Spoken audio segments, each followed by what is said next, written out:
What's going on, guys? Drewzy here, back again on the channel and back in another video here for 2018. So happy New Year's to everybody that celebrated. Obviously the new year just started just yesterday here for 2018. Really looking forward to a lot of great content here on the channel. We're going to continue with kind of the more educational videos, I guess, here going into the new year. The first video I did of the week, of course, was the best of program stand, the best of stand video. If you didn't check that video out, guys, please do so. I will obviously continue to do that in the weeks going forward, and as you guys vote, I will decide who I pick next week. So far, a lot of good votes in the stand video. If you guys want to vote on this video as well of who you want to see, I will continue to tally those votes throughout the course of the week and come to a decision early next week. One other thing I forgot to mention in the last video was I did get another piece of fan art. Honestly, the guy who posted this video, I don't know what your name is. I keep wanting to call you Seven, to be honest with you, based on how your content looks, but fantastic fan art. Thank you so much for it.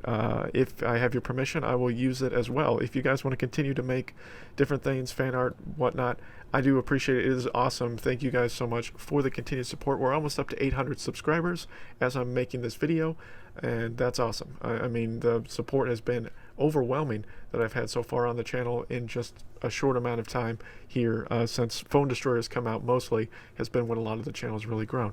But we're going to talk, a comment that was made in one of my previous videos this last week, I believe, was people were asking about the person that asked, I believe, was asking about common cards. I know that English isn't the first language for some of you guys that do watch the channel like it is for myself, and I understand that. That's fine. I do use Google Translate for any that have posted comments that weren't in English to try to be able to answer your questions. I will answer in English, however. I will not answer in your language of choice, I guess, or your primary language, as it's the only language I actually know how to fluently speak. So but if you guys have questions or there's things you guys want to see, please leave stuff down below. I've seen a lot of different stuff being asked. People have asked about attack speed of cards. I found some things online today of some stuff of people have posted as far as stats and things like that. I haven't really kept very detailed stats as far as different things with specific cards or specific characters, and I'm going to try to be more detailed going forward in that regard. And but I found some good content with some people that have invested some time to really kind of hone in on the stuff, really hone in on the cards, really hone in on specific aspects of the game. So I feel like my content will be more knowledgeable in that regard going forward. But today we're going to talk about common cards. So there are quite a few common cards within the game, not as many as rare. I think there are a lot more rare in the game. Maybe I'm wrong, but I just feel like there's a ton of rare cards within the game, and I feel like there's a little less common cards. But I want to talk about the top 15 common cards within the game. Now, I'm not going to go 1 through 15 and do a rating system like that. I'm just going to mention based on type, or theme, essentially. So I will start with neutral, then go adventure, so on and so forth, and do fantasy last. Now, that does not mean that the fantasy cards are the worst cards in the game. I will try to go through each card very quickly. I don't want to make this video 2 hours long, so I will try to go through that very quickly for you guys. But we're going to go ahead and just go through the cards real quick. I'll talk briefly about some stats or some reasons why I think they are the better of the common cards, and then, of course, obviously, I want you guys to let me know down below what you think of this rating system. I will have one honorable mention that I will mention at the end of the video as well. And the first card we're going to talk about is Rat Swarm from the neutral theme. Rats, probably the best counter in the game. I mean, they are a ground unit, so their only weakness is that they can't do anything to Terrence Mephisto or any air unit like Pigeon Gain, things like that. So, but on the ground, devastating. They can counter so many things. They're just such a great counter card. Cheap cost, 3 energy, easy to level up because they're common, things like that. And you get 4 units. I don't know if that amount goes up as you level the card up. I only have it to level 3 and I have 4. So, but let me know down below if that does happen. If as you continue to level Rat Swarm up, you get more rats. But it's a great card. Highly suggest you use Rat Swarm in pretty much any deck that you have, because especially as you get to the higher tier, it is a top tier card. I will also mention tiers for the cards that I'm going to be talking about today. So Rat Swarm is a top tier card, so that's also a pro of it. So would highly suggest Rat Swarm for you guys if you're able to get it. Calamity Heidi. So we're going to shift to adventure cards real quick. Calamity Heidi it needs to be on this list. Probably one of the best cards in the entire game, just because she's a low cost at 2. She's basically a mini tank. It's been kind of her nickname throughout the game. It's been mini tank is Calamity Heidi, and that's exactly what she is. She has a ton of health for a 2 energy fighter. Pretty decent damage, not overwhelming damage and whatnot. She is a top tier card again, and just she's a great card. I highly suggest that you get Calamity Heidi and level her up, especially in the early going of your gameplay experience and towards the end, because again, she's top tier. A lot of the top legendary decks feature her in it. If you're using adventure cards and you're in the legendary arena, you're going to see Calamity Heidi a lot because she's just so good. Benita Sally is an assassin from the adventure theme, and she also is a top tier card as well, and a very good assassin. As you see, I haven't really been leveling her up. I need to. I really need to. They call her the anti-tank killer, is a nickname that she has, because she just does devastating damage. She has a very good attack speed. I think one of the top 5 or 6 attack speeds in the game. Pretty high, and so she's just devastating. She does a lot of damage very quickly, decent health, doesn't have any kind of charge attack, but she makes up for it with her high attack speed and things like that. She is a very, very devastating card. You need Benita Sally, again, if you're rolling an adventure-themed deck. Smuggler Ike, also a top-tier card, assassin as well, adventure theme, 2 energy cost, good damage, good health. He does have a charge which increases his attack power, which does scale and increase as you level him up, and there is a delay, however, when you do the charge attack, which can sometimes hinder him, but if you're able to get it off effectively, he can do a devastating amount of damage. If paired with things like Gunslinger Kyle, things like that, to increase the amount of damage, he can be devastating. He's just very good at doing a lot of damage very quickly. Not as high attack speed as Benita Sally does have very good attack speed, however, and just a great card. Smuggler Ike, very good common assassin. Next, Shaman Token. Shaman Token not used as much in the lower tiers that you'll see in PvP. Used a lot in the higher tiers. He is a top tier card again as well. Of 3 energy cost, decent health, decent attack for a common card essentially, or for a fighter in general. But his charge is very nice because it's basically a second Purify. If you don't have Purify, basically his charge attack is the same equivalent. It removes all negative effects from allies on the battlefield. This isn't an aura effect, or this isn't a ranged effect. It should affect everyone on the battlefield, if my memory serves me right. Haven't really used Shaman Token very much, as you see, only having a level 2. Have plenty of cards to continue to level him up. I plan to continue to level him up because I want to continue to push. I do like the adventure cards a little bit more and more here, and they have a lot of top tier cards.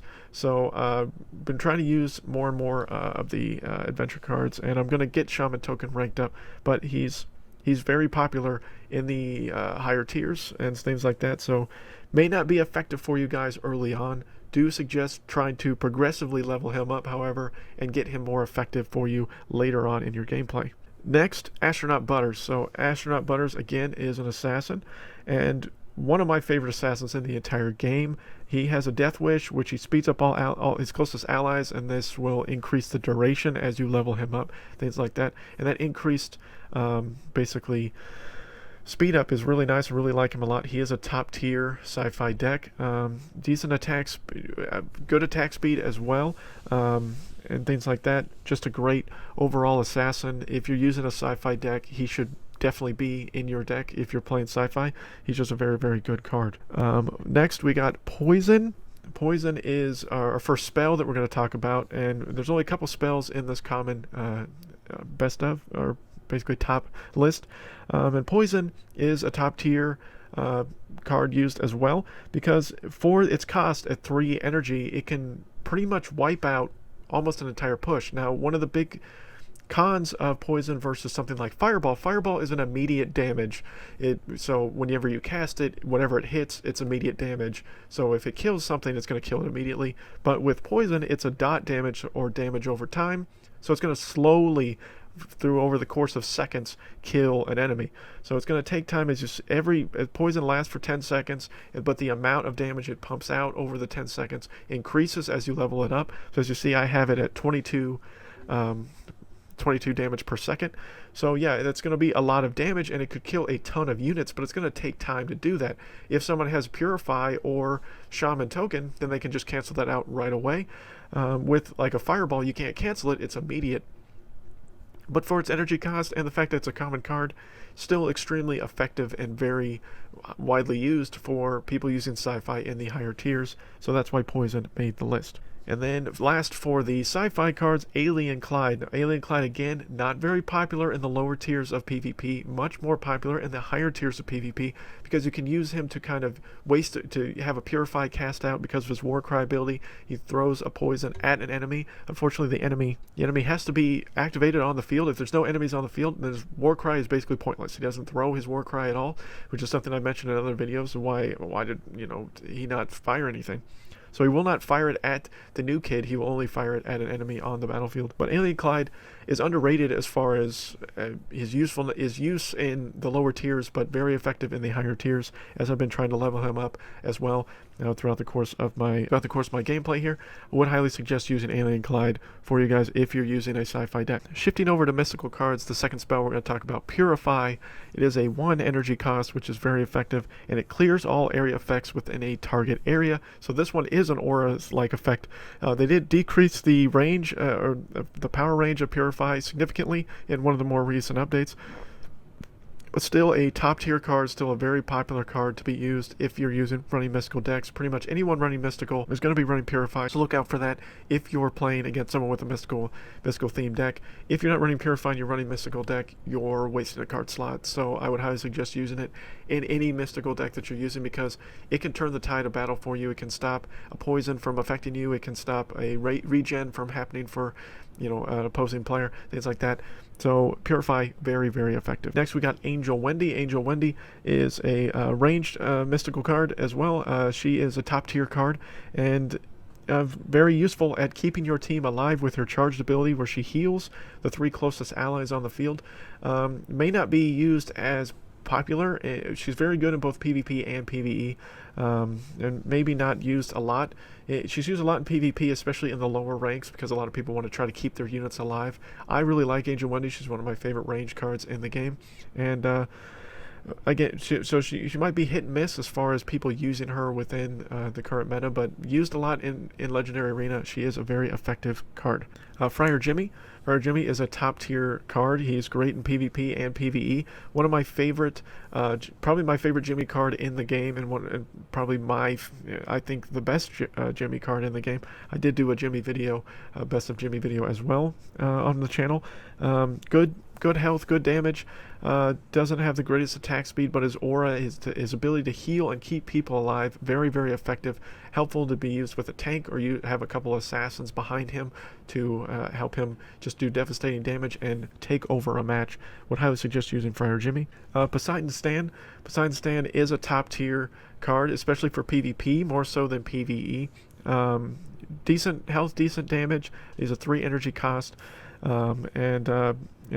His charged ability, the ability to slow all enemies for an increasing amount of time, minus 6.5 seconds currently, but that will obviously increase as I continue to level him up.